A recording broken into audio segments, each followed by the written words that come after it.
Hello guys, in this video I'm going to show you how to turn on and off music on the home workout application. But first I just want to mention, don't forget to subscribe to my channel because at 10,000 subscribers I am going to show you my whole YouTube revenue statistics and growth strategy, how to make money online. So let's jump into it. First of all, open the application on your phone. After that you should tap on the this menu icon that you can find in the upper left corner of the screen. Then scroll down to the settings section, tap on it.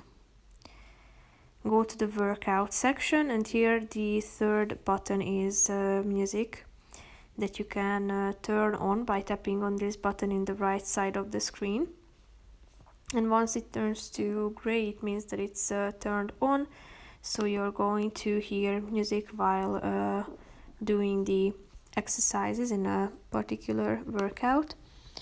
So if you want to turn it off because you find it disturbing, just come back to this section and then tap on this gray button. Once it turns to gray, it means that it has been turned on or off. So that's pretty much it for this video, guys. See you in the next one. Bye bye.